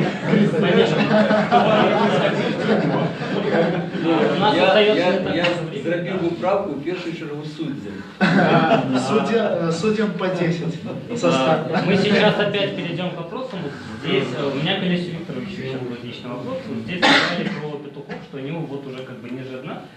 Ну, в принципе, любое разделение как бы людей на категории, это уже противоречит правам человека, ну, основам прав человека. Насколько вообще вот такие тюремные понятия, воровские понятия соотносятся с правами человека? Ну, сколько, может ли человек, который живет по понятиям, там, как-то исповедовать, быть правооборонцем? Ну, не быть правооборонцем, а исповедовать, в принципе, там, прав человека. Ні, слухайте, тут інший світ все ж таки. Тут інший світ, і не треба якби порівнювати ситуацію в тюрмі з ситуацією на свободі. Правильно? Ти говорив, що різні міри. І коли ти туди трапляєш, то ці ти будеш жити по тих правилах, ці ти не будеш жити по тих правилах. Ты не будешь жить. Выбирай, или булку с маслом вещества. Хорошо, у нас остается совсем мало времени. Кто еще хочет задать вопрос? Так, здесь одна рука, пожалуйста. У меня питание до Олеся Викторовича такое, вы сказали, что это дала розных цвета, да? У меня питание, гэты светы пересекаются ці не? Мы про это говорим з 2 години. Да, але я так і не зрозумів. Ось глядите, то, що казав той же самий Артур, да? Вот яны не будуть платити за свої права, да? У ось гэтай категорії громадянів, які застаються, прикладом, громадянами Республіки Білорусь, мають там конституційні прави пашпорта громадянина, да? У іх ёсць правы, і што трэба зрабіць, каб яны пачалі вось гэтыя правы свае неяк адстойваць? Это одно питание. И питание до Артура у меня еще такое. Вот если вдруг будет ситуация, когда не надо страдать, вот не будут отправлять в ШИЗО, да, допустим, система ДИН перейдет из МВД к управлению юстиции, да, и не будет, допустим, вот ментов-мусоров, будет какие-то другие чиновники управлять тюрьмами, да? Изменит ли эта ситуация, похоронит ли это вот в принципе вот всю вот эту культуру, которую, вот, как ты говоришь, она основана на том, что вот, постоянно человек страдает за то, что у него есть принципы. Вот два вопроса к вам. Ну, это вот складанные питания, насамрэч, они не такие простые, потому что само жыццё показывает, что все не так просто. И быть там, часом ты больше можешь зрабіць, калі ты просто ничего не будешь рабіць. Вот так. Вот атрымліваецца, что больше эффекта, калі ты просто ничего не робишь, чым калі ты пачнеш, так сказать, там что-то рабіць, кіпішыць, кіпішыць, что. Знаешь, и гэта дзіўна, але гэта спрацоўвае. Был у нас там, значит, прибирал в секции, ходил таки Женька, значит, який уже 14 годов просидел, весь час сидел на этой Бобруйской, значит, зоне. Посадили его 18 годов, он сам гомельский. Любовнику мать отрезал голову, с этой головой бегал в торбе, значит, по Гомеле, но его зловили, значит, дали 14 годов. И вот и он, значит, ну, и допомагать ему нема кому. Мать алкоголичка, все, и он зарабатывал тем, что прибирал этой секции, ну и сигаретами расплошивались, значит, таких конь рабочих, там кажут. Ну вот я сижу, страдаю там что-то, но за меня вот там снова раскидали всю эту хату нашу, людей в розные отряды, там все. Я сижу, думаю, блин, думаю, это ж моя вина. Вот не было бы меня у них, они бы тут жили себе спокойно, все. Кажу, Женя, а я забыл, говорит, ну такие трошки как бы недалеки. Кажу, Женя, ну что робить, блин, вот за меня снова тут люди пострадали. Он каже, слухай, хочешь, как было всем добро, роби так, как тебе было добро. И он дал мне вельми хороший совет. И когда я стал жить по этому совету, я поглядел, что сопроводы всем стало не легче. Когда я просто перестал переживать, что я повинен кому-то там скаргу написать, кому-то совет хороший дать. Это вельми часто спрацовано наоборот. Разумеешь, тому, что тыщется, скажем, вот позиции тех, кто лишь, что да, мы за себя, мы не за... Так это нормально, это их позиция, она цалком нормальная. Что тыщется меня як правооборонцы, так я одразу сказал, там, ну, так само там начальник колонии, какой-то наместник выкликали.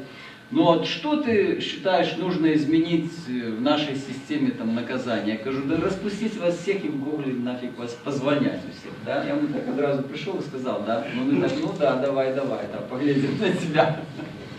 Что далее будет?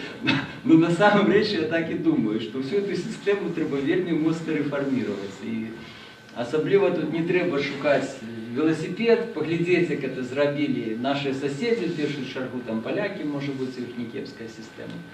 Вот. Коли она стала значно больше либеральной, коли там люди просто ну, не зневажаются, да, у нас же с чем карают? С покаранием, там, с чем тримают людей, ну, значит, страхом карают, лишонками всякими, это забрали, туди посадили, то зробили.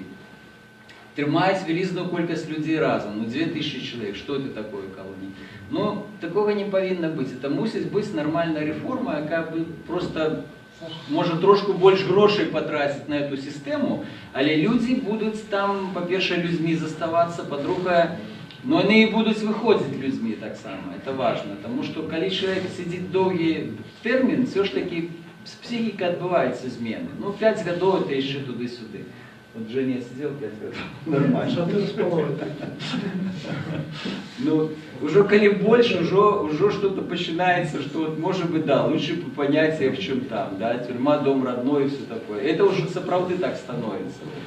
Тому, конечно, треба серйозні зміни, і треба, щоб ці зміни робила держава, тому що ну, ми ж що, ми можемо тільки порадити, там, можемо сказати, що це треба, можемо звернутися до громадства, як громадство ніяк так само зрозуміло, що це треба.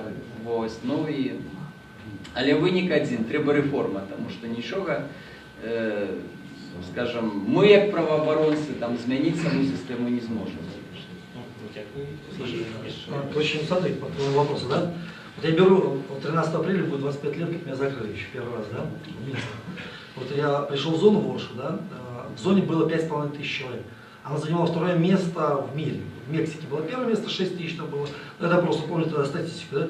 У меня в отряде было 230 человек, 20 петухов, 20 козлов, остальные все блатные.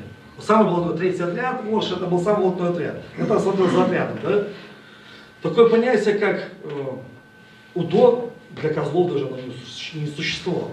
То есть завхоз говорит, я с вами, с блатными, ну, он выполнял все поручения, а вот с вами он УДО никогда не попал. Ну, его полили там много раз, он такой был свойский, всегда помогал, там, на промке решал вопрос. Все такое, что тогда не было никаких послабух, то есть никто там, амнистия такое понятие еще, это ж потом оно стали амнистии, они же когда там в 95-м, 6-м первый, да, то есть такого не было, и все знали, что, все, лучше блатовать. То есть, ну, прикинь, все в зоне блатовали, 80%. Все напедали, и все это в Мурке, это все еще там, ну, познавали, да. Потом что сделало государство, о чем ты говоришь, да? 8 килограмм передачки было. У меня мама, когда первый срок был, ну не первый, там 30, 10 лет, да, у нее первая передачка была 5 килограмм после полсрока. То есть 5 лет, она 6 лет отсидела, первая передачка 5 килограмм. То есть разница, да? Я уже сидел 8 килограмм, потом делал 30 килограмм, свиданки, амнистии, УДО, МУДО. То есть на самом деле система, если хочет убрать что-то, она делает по слабухе. И чем она мягче, тем и легче у людей сердца смягчаются, мировоззрение, им не за что рубиться, и просто не за что. Они не видят в этом глубокого смысла. И вот это произошло. А на самом деле надо всегда учитывать теорию относительности Альберта Эйнштейна. То есть относительно кого? Когда мы говорим плохо, относительно чего? Относительно какого времени? Потому что я же смотрю, люди живут на перекрестке недовольства. В конце квартала с попыткой попасть на небо. И улица их череда неудач, название, да? То есть вот Ну вот заканчивайте. Да, то есть здесь на самом деле у нас не так все плохо. Вот если разобраться, так, например, как сидеть, то проблема всегда в голове. Вот смотри, вот я сейчас закончу строками, знаешь, с Фауста, да, вот этот Гёте, когда писал, там, 60 лет, да, он писал, он говорит, мне нечего сказать о солнцах и мирах. Я вижу лишь одни мучения человека. Смешной божок земли, всегда во все века, чудак такой же он, как был в начале века. Ему бы лучше бы жилось, когда бы ему владеть не довелось тем отблеском божественного света, что разумом зовет он свойство это. Он на одно лишь смог употребить, чтоб из скотов скотиной быть. Все, не сообразуйтесь с веком сим, но преобразуйтесь обновлением ума вашего, дабы познать, что есть воля Божья, благая, угодная, совершенная. Менять сознание надо, и всего лишь. Проблема Большое спасибо нашему эксперту. Все дело в том, что у нас уже очень мало времени остается. К сожалению, вопросов нет. Лучше всего жить в колхозе. Спасибо, молодой человек. Никто на этот вопрос отвечать уже не будет, к сожалению. У нас нет времени, надо было задавать его раньше. Все. Последний вопрос, который на сегодня я хочу задать нашим экспертам. Собственно говоря, как сделать так, чтобы, ну, грубо говоря, было как в Норвегии или в Швеции, где тюрьма похожа на отель, а люди не живут по понятиям и доверяют. Олег Викторович, с вас начнем, наверное. Да, вот что, ну, вот вообще, хотя бы с чего надо начать так, чтобы стать на шаг ближе к той же Швеции, где нету понятий, есть законы? Ну, откажу коротко, может быть, еще раз повторю, что то, что казали, что коли будем жить в правовой державе, то я думаю, что, конечно, ситуация с турмами у нас значно поліпшиться. І буде менш безпредела і тих речей, про які ми тут розмовляємо.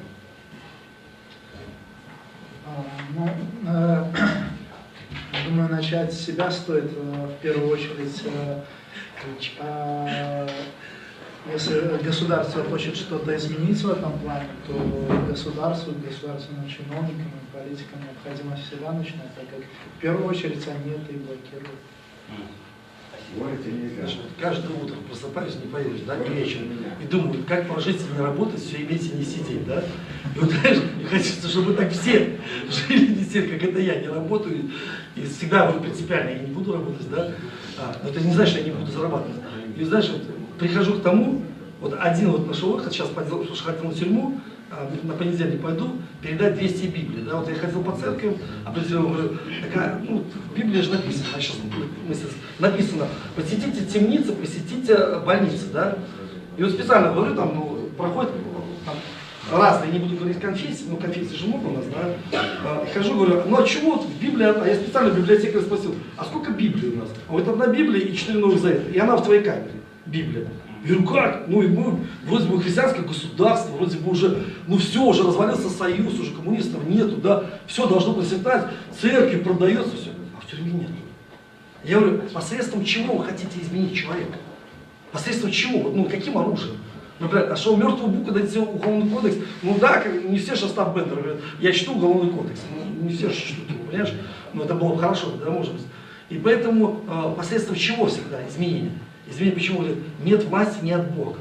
Я всегда говорю, хвалите начальство. Потому что так говорит Писание, так сказал Господь. И поэтому начинать надо с Писания. Вот тогда, когда люди станут основательными, они не основательные, да? Когда они станут основательными, и тогда происходит метаморфоза, что преображение ума, трансформация сердца. А без этого никак. А вот это все мы можем, знаешь, как Калаги такой, книжки есть хорошие, да, говорит, пусты эти рассуждения, поскольку пустота извечна.